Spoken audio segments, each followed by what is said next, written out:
ඉඩ දෙන්නේ අපි මේක වැඩක් නෑ ළමයට කියනවා come here sit down දැන් ඌ තම්බට කියනවා come here sit down මේ මොකද්ද මේ ඔළුව නරක් කරේ ගෙතදී ඒතර බුදුහාමුදුරුවෝ දේශනා කරන කරණී මේ සිංහලවාද සූත්‍රේ පාපා නිවාරෙන්ති කල්යාණි නිවේසින්ති පාපේ දුරු කරන්න කලන මිතුරු ඇසුර දරුවගේ මනසට යොමු කරන්න මානව සත්‍යය මනස දුෂ්ට වුණොත් මුළු ලෝකෙම පරිගන්නවා ඒක භයානකයි ඒක භයානක නිසා මෙයාට උගන්වන්න ඕනි පුංචි කාලේ ඉඳලා හොඳ නරක දෙක ක්‍රියාකාරකම් වල අපි ආවේ වැලි කෙලියෙන් අපි ආවේ ගල් ඇල්ලෙන් නේද සර් මේ ගල් මේ වැලි කෙලිය මේවා ලියනකොට මේ ඇඟිලි තුඩු වැඩ කරනකොට මොලේ ස්නායු වැඩ කරනවා අපි ඉස්සල්ලාම අපේ ස්නායු පද්ධතිය වැඩ කරේ කොතනින්ද අම්මගේ පියවර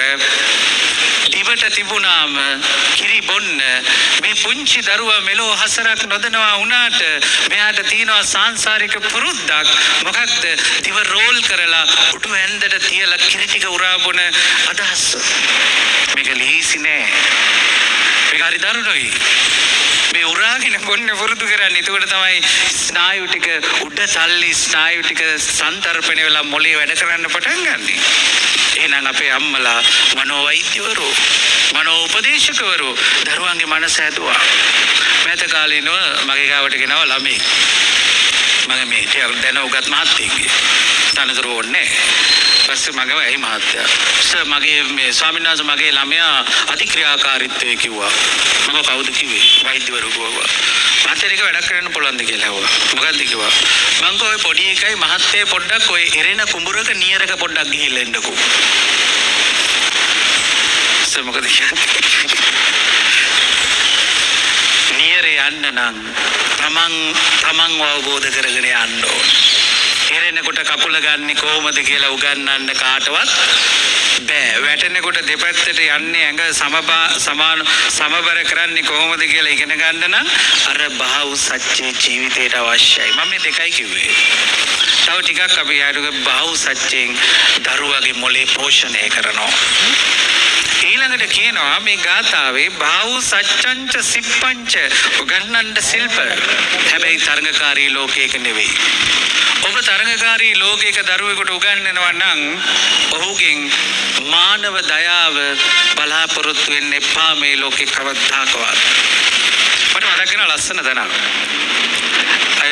අපේ ධර්මායතනේ ලොකු දහම් පාසලක් දවසක් ළමයි කියනවලු මහානායක හඳුනට ඇහිලා මේ මඩියේ මහානා සමිඳුන්ට මේක ඇහිලා අනිත් දහම් පාසල් වල තරඟ තියෙනවා අපේ දහම් පාසලේ තරඟ නැහැ නේ කිව්වලු ඊළඟ සතියේ මහානායක හඳුරු මුළු ළමයි ඔක්කොම කැඳවලා කිව්වලු පුතේ දුවේ බුදුදහමත් එක්ක තරඟයක් නැහැ මේ බුදුහාමුදුරන්ගේ ධර්මයත් එක්ක කිසිම තැනක තරඟයක් නැහැ හැබැයි ඔබේ දරුවට උගන්වන්න මේ වර්තමානයේ තියෙන හැම විෂයක්ම මේ ළමයිට කියලා දෙන්න. හැබැයි ඔබ කියලා දෙනකොට මෙන්න මේ දෙක ජීවිතේ අමතක කරන්න එපා. විනයෝච සුසික්ඛිතෝ මෙන්න මේ දෙකෙන් තමයි අර උගත්කමේ වටිනාකම ජීවිතයකට වැඩි කරන්නේ. විනය මේ විනය කියන්නේ ආචාර ධර්ම. අද කොයිද ආචාර ධර්ම තියෙන්නේ? හැබැයි ඔක්කොම විෂයන් දන්නවා නීතිය දන්නවා ඩ්‍රයිවිං දන්නවා නේද? හැමදේම දන්නවා. හැබැයි ඔක්කොම දන්නවා මං කරන්නේ නෑ. ඒ නිසා ඔබේ දරුවා විනයගරුක කරන්න. හැම තැනකදී මම ලෝකේ රටවල් ගන්නවක ගියා. ඒක කියන්න මට මේව අවශ්‍යතාවයක් නෑ. නමුත් මම දැක්කේ ජපානයේ පුදුම ලස්සන දර්ශන අදහස් මේ මිනිස්සු ගාව තියෙනවා. ඒ නිසා ඔබේ දරුවව හැම වෙලෙම විනයගරුක කරන්න. මේක වෙනස් කරන්න නම් ඔබ ඔබේ දරුවව නිවැරදි ශික්ෂණයක් තුළ හික්මිය යුතුමයි. වෙලාවට කන්න දෙන්න. වෙලාවට හැරවන්න. මොකද මේ වෙලාව කියන එක ආයි ගන්න බෑ. මිනිස්සුගේ ජීවිතේ වටිනාම දේ කාලය. බලන්න ඔබේ දරුවා රූපවාහිනිය ඉස්සරහා පැය දෙකක් ඉඳගෙන ඉන්නකොට මේ ලෝකේ උගත්තු බිහි වෙන වෙලාවේ ඔබේ දරුවා මොලේ නරක කරගන්න හැටි බලන්න. මේ ලෝකේ නිර්මාණ බිහි වෙනකොට සමහර දරුවෝ මත්ද්‍රව්‍ය වලට ඇබ්බැහි වෙන වෙයිගේ මේක අති භයානකයි. ඒ නිසා මිනිස්සුගේ ජීවිතේ වටිනාම දේ තමයි උගත්කමත් එක්ක ශික්ෂණය එකතු කරන එක. ඊළඟට කියනවා විනයෝච සුසික්කිතෝ සුසික්කිතේ ඇවිල්ලා සංයමය. මනා සංයමයක් ජීවිතේ තිබිය යුතුයි. වෛද්‍යවරයෙකුට කලබලේ බෙහෙත් ලියන්න බෑ. ගුරුවරයෙකුට කලබලේ මේක ලියන්න කරන්න බෑ. ළමයිට උගන්වන්න බෑ. මේ කලබලයට ගස් හිටවන්න පුළුවන්ද කියලා තිලක් මහත්තයගෙන් අහන්නකෝ. බැලුම් අහන්න වෙනවා. සර් මේක ඉක්මනට හිටවලා යන්න පුළුවන්ද කියලා වුත් මම දන්නවා සර් කියනවා තමුසේ යනවා මම මේක හිටව ගන්නම් කියලා. මේ කලබලයක් නෑ. මට හිතෙනවා මෙන්න මේ අදහසක්. මේ පෘථුවිය කැරකෙනවා තමා වටා පැය 24ක්. ඉතාමත් රිද්මයකට මේ සබාදාමත් එක මොකද අපි සබාදාමත් එක ගැලපෙන්න ඕනේ. බුදුදහම සබාදාම සාහිත්‍යයකට යන්නේ. ඒක තමයි සුන්දරත්වය. ඒකට මේ පෘථුවියට හිතුනොත් මම මොකටද අප්පා පැය 24ක් කරගෙන ඉක්මනට කරගිලා එනවා කියලා හිතුනොත්. දැන් මොකක් වෙයිද කියන්නකො මට පොඩ්ඩක්. මහා විනාශයක්. ඒක නිසා පෘථුවිය සබාදාමට අනුව හැසිරෙනවා. පෘථුවියට හිතුනොත් මම මොකටද දින 365ක් ඉර වටේ දුවන්නේ කියලා ඉක්මනින් රවුමක් ගිහිල්ලා එනවා කියලා හිතුවන්නම් මොකක් වෙයිද? එහෙම වෙන්නේ නැතුව මේක ස්වභාවය මේක පවතින ලෝකෙට ඕනේ. ඒක නිසා ඔබේ දරුවව නිවැරදිව ඔබේ මනස හසුරවන්න විනය සහ ශික්ෂණය. එතකොට පුළුවන් තමන්ගේ මනස තමන්ගේ සිත ආධ්‍යාත්මීය පුරවගත්තොත් ජීවිතේ ඉස්සරහට සාර්ථක කරගන්න. එහෙමයි අපේ හාමුදුරනේ ඔබ වහන්සේ ඉතාමත් මනවින් මේ පැහැදිලි කරලා දෙන්නේ කෙනෙකු වටහා ගන්නට උත්සාහ කරොත් මේ අධ්‍යාත්මය යනු මේ ධාර්මික ධර්මය පිළිබඳව සොයා බලමින්ම මේ පැත්තටම නැඹුරු වෙලා සිටීමයි කියලා නෑ. ඔබ වහන්සේ මේ සාමාන්‍ය ජීවිතයේදී මේ මනස ඒකාග්‍ර කරගනිමින් කෙසේද අපේ සාමාන්‍ය ජීවිතය තුළ තරංගය ඇතුලේ ජීවත් වෙන්නේ කියන එක හරි අපූර්වට මේ පැහැදිලි කර දෙන්නේ අපේ හාමුදුරුවෝ. කතිකාචාර්යතුමනි දැන් මේ මා උන්වහන්සේගෙන් ඇහුවේ මේ තරංගයේ නිර්මාණකරුවෝ කවුද කියලා. මේ තරංගයේ හොඳක් ඇත්තෙම නැද්ද?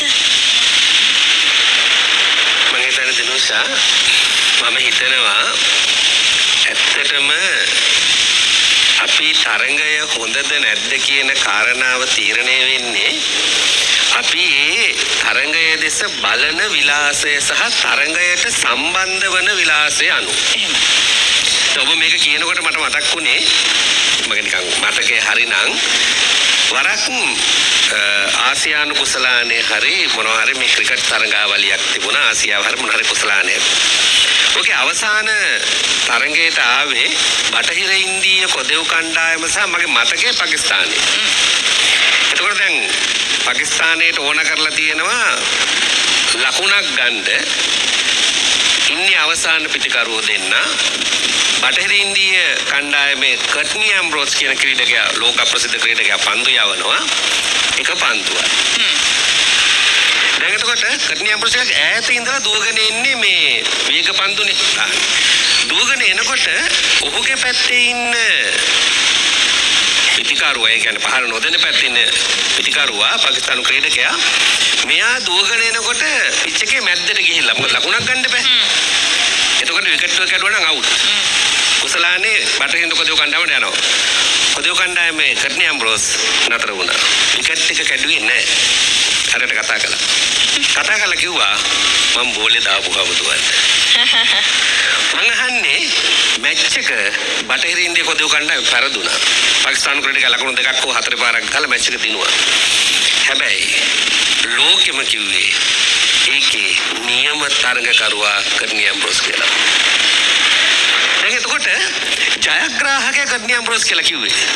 මම මේ කියන්න හදන්නේ කොහොමද පරාජිත පුද්ගලයා ජයග්‍රාහකයා කියලා නම් කළ කියන ඔබෙත් මගෙත් අපි හැමදෙනාගේම ඔළුවේ තියෙනවා මේ තරඟයෙන් ගන්න ජයග්‍රහණයම නෙවෙයි ජයග්‍රහණය අර අපේ හාමුදුරුවෝ අවධාරණය කළා වගේ ආධ්‍යාත්මිකත්වයට එක්ක ඉඳලා අපි ඒ ක්‍රියාදාමයේ නිවැරදිව කිරීම හරහා ලබා ගන්නා වූ සතුට හෝ තත්ත්වය. දැන් බලන්න මම අහන්නේ මම හිතන්නේ මෙන්න මේ తত্වය මේ ලක්ෂණය අපේ ඔළුවේ නිර්මාණය කරගන්න පුළුවන් නම් මේ தත්ත්වය අපේ මනසේ නිර්මාණය කරගන්න පුළුවන් නම් මං හිතනවා තරංගයේ හොඳ පැත්තක් තියෙනවා. එක අනිත් එක ඔබ කියනකොට අපේ ආමුද්‍රෝ දේශනා කළා වගේ මට මේක මං වැරදි නම් නිවැරදි කරන්න ඕන. දැන් බුදු සමයේ තිබුණ ලොකු තරංගයක්. බුදු සමයේ හිටපු ප්‍රසිද්ධම දායක මහත්තයෙක් තමයි කොසල් රජු. කොසල් රජු දුන අසදෘශ මහා දානෙ. දැන් මේ අසදෘශ මහා දානෙ කියලා කියන්නේම තරංගයක් නේ. කවුරුත් එක්කද තරංග කළේ ජනතාවත් එක්ක. නේ අපි හඳුරන්නේ ජනතාවත් එක්ක තරංග කළා. ජනතාවයි රජුරුවයි තරංගට දන් දෙනවා. ජනතාව යම් ආකාරයකට ඊට වඩා හොඳ රජුරුව දෙනවා. ඊට පස්සේ ඊට ඒක පරයායන්ට ජනතාව දන් දෙනවා. ඒක පරයායන් රජුරුව දන් දෙනවා. දැන් නම් ඉතින් ජනතාවයි රජුරුවයි අතර සිද්ධ වෙලා තියෙන උද්දමනය පිළිබඳ ප්‍රශ්න. නේ ගෑස් පිළිබඳ ප්‍රශ්න. ඒ අතර තමයි තරංගය ඇති වෙලා තියෙන්නේ. එහෙම නැත්නම් මේ ඡන්දයක් තියනවද නැද්ද කියන එක පිළිබඳ දැන් කවුරු හරි දානයක් දුන්නොත් ඒකත් ප්‍රශ්නයක්. අනිවාර්යයෙන්ම ඒකත් ප්‍රශ්නයක්. ඒ නිසා ඒවට මේ මං හිතන විදිහට මේ අලුත්ම අර්ථකථන කරනවා බුදු සමයේ පටුන විතරක් කියවලා. ඒ කියන්නේ පොත කියවලා නෑ පටුන කියවලා. ඉතින් දැන් කොසල් රජුරවන්ට දිනන්න බෑ. කොසල් රජුරව අවසාන දානේ දුන්නා. මොකක්ද? මගේ මතකයේ භික්ෂුන් වහන්සේ රහතන් වහන්සේ 500ක් වැඩම කෙරෙව්වා. වැඩම කරවලා දානේ ලෑස්ති කළා. හැබැයි සියලුම භික්ෂුන් වහන්සේ නමක රහතන් වහන්සේ පිටිපස්සෙන් ඇතෙක් විසින් කුඩයක් ගිහලගෙන ඉන්නවා. 499ක් හාමුදුරන් වහන්සේලාට ඇත්තු හිටිය එක්කෙනෙකුට නැතු එක හාමුදුරනම නැතුව ඒක අඟුලිමාල හාමුදුරන් නැතුව ගියා. පස්සේ අඟුලිමාල හාමුදුරන්ටත් මේ අකීකරු ඇතෙක් කියන අඟුලිමාල විදියක් කියනවා ඒකේ මේ ඇඩ් ගාලා හිටපො අන්තිම නරක මැතා ගෙනල්ලා තිබ්බා. සද්දයක් බද්දයක් නැතා ඉන්නවා. මොකද අඟුලිමාල හාමුදුරුවෝ ඉතිහාසය දන්නවනේ. ඒ නිසා සද්දයක් බද්දයක් නැතුව හිටියා. කතාව දිගට යනවා. ඒ දාණයෙන් පස්සේ ජනතාවට රජුරුවන්ගේ දානේ අභිබවා දානයක් දෙන්න බැරුව ගියා. ඇයි දන්නවද? ඇතා කියලා කියන්නේ හමුදා බලයනේ. ඒ දවස්වල ඇත්තස්සේ පාබලනේ. ඒ බලය ජනතාවට තිබුණේ නෑ. ඒ බලය තිබුණේ රජුරුවන්ට විතරයි. ඒ නිසා රජුරුව මේ තරගෙන් දිනුවා. හැබැයි එතන යම් ආකාරයකට මට හිතෙනවා ආධ්‍යාත්මයේ පිළිබඳව හෝ යම්කිසි ආකාරයක පාරලෞකික තත්ත්වයේ පිළිබඳව හෝ නියම යථාර්ථය වටහා ගැනීම හෝ පිළිබඳ ප්‍රශ්නාර්ථයක් තිබුණත් ඒ තරංගේ වැරද්දක් නෑ. මොකද හේතුව මනස නරකුන්නේ නෑනේ. අපි දැන් මේ සම්පූර්ණම තරංග වදින්නේ අර යහපත් දේවල් වෙනුවෙන් නොවේ. අපේ කණ්ඩක මාත්‍ය මතක් කළා වගේ ප්‍රබුද්ධ සේකරගේ අර තුම්මන් හන්දියේදී තරුණයෝ අහන ප්‍රශ්නෙට සේකර දෙන උත්තරේ තමයි කියන්නේ ප්‍රබුද්ධ ඉන්නේ. ඒක ප්‍රබුද්ධන උත්තරේ තමයි වික්ට බතක් වතක් ගෙයක් දොරක් රැකියාවක් ලද පමණින් විමුක්තියක් ලැබිය හැකිද? සංසාරයේ තැවරී ඇති දුක එතනින් නිමා වේද? දැන් අපි තරංග වදින්නේ මොකටද? බතක් වතක් ගෙයක් දොරක් රැකියාවක්. දැන් මේ තමයි අපේ තරංගේ. මම කියන්නේ අපට බැරිද එහෙම තරංග කරන්නේ නැතුව ඔබත් ජීවත් වෙන්න? මා ජීවත් වෙනවා. නේ ඔබත් පාසල් යන්න. මාත් පාසල් යනවා. ඔබත් පාස් වෙන්න. මාත් පාස් වෙනවා. ඔබ අසමත් කොට මා පාස් වීමේ අරමුණක් හෝ ඔබ දෙවෙනියා කොට මා පළවෙනියා වීමේ අරමුණක් නෙමෙයි. දැන් මම නම් හැමතැනම මේ දිනුෂා කියන කතාවක් තමයි ඔය දේශන වලට ගියාම ළමයින්ට දිස්ත්‍රික්ක පළවෙනියෝ වෙන්න මහන්සි වෙන්න එපා. අයිලන්ඩ් රෑන්ක් ගන්න මහන්සි වෙන්න එපා. ඔබගේ අරමුණක් තියෙනවා නම් එතෙන්ට යන්න අවදාළ ප්‍රතිඵල ගත්තට කමක් නැහැ. හැබැයි අසමත් වෙන්නත් එපා. යම් තැනකදී ඔබට ඕන කරන විදිහට ඔබ එක පාස් වෙන්න. නේ එහෙම නැත්නම් ඒකට ආයෙ පාරක් උත්සාහ කරන්න. අසමත් වුණා කියලා ඔබ කනගාටු වෙන්නත් එපා. මොකද හේතුව මම කියන්නේ මේ තරංගය කියන කාරණාව නැත්තම් සමහර වෙලාවට යම් ශේත්‍රවල නිර්මාණශීලී මිනිස්සු බිහි වෙන එකකුත් නැහැ. එහෙම ප්‍රශ්නකුත් තියෙනවා අපේ සමාජය ඇතුලේ. අපි මේ යන මේ රටාව ඇතුලේ. හැබැයි අපි මෙතන බලන්න ඕන ඒක තරංගයක් කියලා අවබෝධ කරගෙන ඒකට ප්‍රවේශ වීම. දැන් අපිට පේනවා අපේ තිලක්කන්දක මාත්‍ය මතක් කළා වගේ මුල් කාලේ තරංගයක් තිබ්බේ නෑනේ. බුදුහාමුදුරන්ගේ ලෝකාරම්භය ගැන කතා කරනකොටත් දෙයියෝ රසපොලව කනකොට බදාලතාවල් පහළ වෙනකොට අර තව ගස් වර්ගයක් ආවා හරි LV පහළ වෙනකොට තරංගයක් තිබුණේ නෑ. ඔක්කොමලා මේ කෑවා නිකන් හිට ප්‍රශ්නයක් උනේ නැහැ. මොකද්ද උනේ? අපි කොටසක් ගිහිල්ලා හෙටටත් ගන්න තියාගත්තා. කොටසක් අරන් ගිහලා හෙටටත් ගන්න තියාගත්තාම ප්‍රශ්නයක් ඇති වුණා. මේවා ඉවර වෙන්න පටන් ගත්තා. සබාදහම පවා නරක වෙන්න පටන් ගත්තේ අපි විසින් ආත්මාර්ථකාමී සිතුවිල්ල වර්ධනය කිරීමත් එක්ක. මම හිතන්නේ අපට පුළුවන් නම් මෙන්න මේ ආත්මාර්ථකාමී සිතුවිල්ල කියන කාරණාව මදක් යටපත් කොට මම නොව අපි කියන සංකල්පේ ප්‍රවර්ධනය කරන්න මම හිතනවා ඒ තරඟේ අපි ජයග්‍රහණය කරනවා නම් හොඳයි. හරි අපූර්වයි. හරි අපූර්වයි. ආත්මාර්ථකාමය යටපත් කොට පරාර්ථය ඉස්මතු කර ගැනීම වෙනුවෙන් එහෙම වෙන අවස්ථාවල් තියෙනවා. නැතුව නෙමෙයි සමාජයේ ඕනෑතරම් අපි එහෙම පරාර්ථය වෙනුවෙන් යොමු වෙන අවස්ථාවල් තියෙනවා. හැබැයි සමස්තය පරාර්ථයට යොමු කර ගන්නට පුළුවන් නම් අපිට මීට වඩා ජයග්‍රහණය කරන්නට පුළුවන් වෙයි. ඉවර නෑ. අපි